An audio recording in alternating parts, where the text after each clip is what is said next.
partir das descobertas de Darwin e da comprovação da origem comum dos seres humanos, muitas teorias e preconceitos raciais caem por terra. Por outro lado, surgem desdobramentos da teoria, como o darwinismo social. Era uma teoria pseudobiológica que dizia assim que rico tem o direito de ser rico porque é mais bem adaptado para ser rico. O que é uma grande bobagem. Ricos acabam tendo filhos ricos basicamente porque eles têm mais acesso ao controle do dinheiro e ao poder, como a gente pode ver, por exemplo, nos nossos simpáticos senadores, né? Diferente das pessoas que não têm tanta educação, mas que podem ser tão competentes quanto.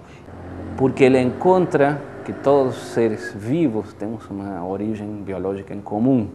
Isso vai contra a própria hierarquia da pátria dele, como era estabelecida a hierarquia no Reino Unido, que era uma monarquia, sendo que supostamente o monarca recebia o poder diretamente de Deus, ele distribuía a nobreza, e tínhamos uma escala descendente que nos levava até o povo. Então tínhamos uma sociedade baseada na desigualdade. Agora, o que acontece?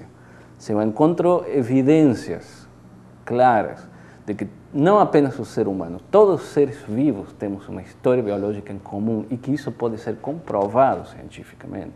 Darwin dizia assim, o problema da transmutação, era o termo que se usava na época para isso, as coisas vivas se modificam e não são estáveis, tem consequências políticas claras.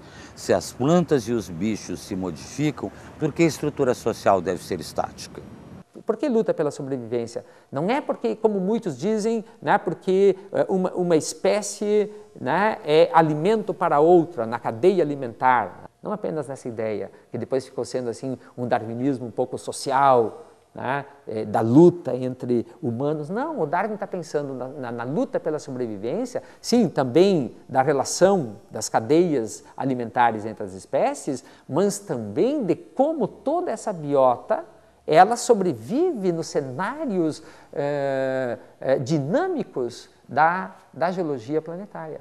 Num processo de evolução e de adaptação dos organismos mais inteligentes ao ambiente, que justifica então a sobrevivência da espécie como tal, e a incapacidade de adaptação determina a extinção da espécie, embora hoje nós tenhamos uma série de fatores que também são determinantes da extinção da espécie, não por falta de adaptação do ser vivo, mas por agressão de outros seres que existem no ambiente, sendo que nós, humanos, somos os maiores autores dessa agressão que determina a extinção de espécies.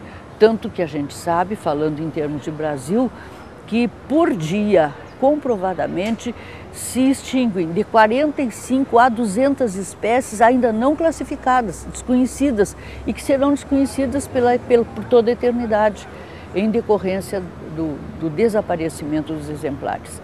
Desde que nós surgimos, mas mais particularmente de 12 mil anos para cá, desde a invenção decisiva da cidade e de seus acessórios, a agricultura, a matemática, a astronomia, a escrita, o pertencimento à cultura se tornou tão decisivo quanto a constituição orgânica. Nós só nos humanizamos completamente quando nós somos imersos num ambiente linguístico, simbólico, extremamente rico, que é a cultura que fornece. E então, nós somos Homo sapiens. Né? Somos Homo, o gênero Homo, somos um tipo de primata, um mamífero, mas nós somos sapiens, nós somos cognoscentes. E o que está acontecendo hoje é que sapiens começa a predominar sobre o Homo. Ou seja, o nosso conhecimento, o nosso pensamento, nossa capacidade de agir sobre o mundo passa a incluir a nossa própria natureza. Porque, dada a magnitude da humanidade contemporânea, nós somos mais de 6 bilhões e meio de seres humanos no planeta, dos quais mais da metade urbanos, ou seja, 3,6 bilhões de habitantes urbanos, já sem uma natureza ao nosso redor. Só que esse gigantismo urbano impõe, modifica de tal forma Não apenas as matas, não apenas a água de um rio, não apenas a população de uma certa espécie de pássaros ou de peixes. Essa população humana, ela já impacta as grandes esferas planetárias. Então, entendendo Darwin, nós devemos pensar como hoje nós fazemos parte dessa natureza com todo esse gigantismo que temos.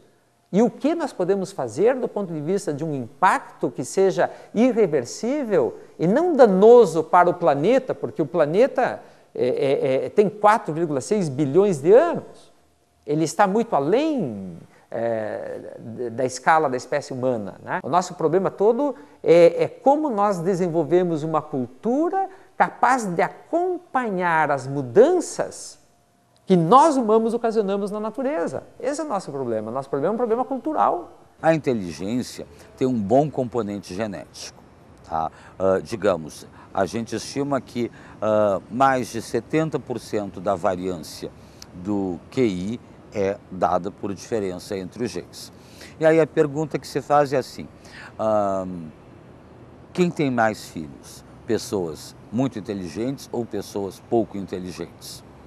A resposta é bem evidente. As pessoas muito inteligentes e que estudam muito mais têm um número muito reduzido de filhos. Tá? Uma pesquisa americana mostrou assim que pessoas com QI acima de 130 tinham em média 0,7 filhos. Pessoas com QI abaixo de 70, tá, tinham em torno de 2,7 filhos. 2 filhos a mais do que as outras. Que genes nós estamos selecionando? Bom, claro, se isso significa que a inteligência da espécie humana vai diminuir, pode ser. Mas para que precisamos de tanta inteligência? O resto da bicharada não tem a nossa inteligência e vive muito bem. Então, como disse um evolucionista socialista, né, ele era claramente marxista, assim, se a burrice vai ser selecionada a favor, os burros herdarão o mundo. É isso.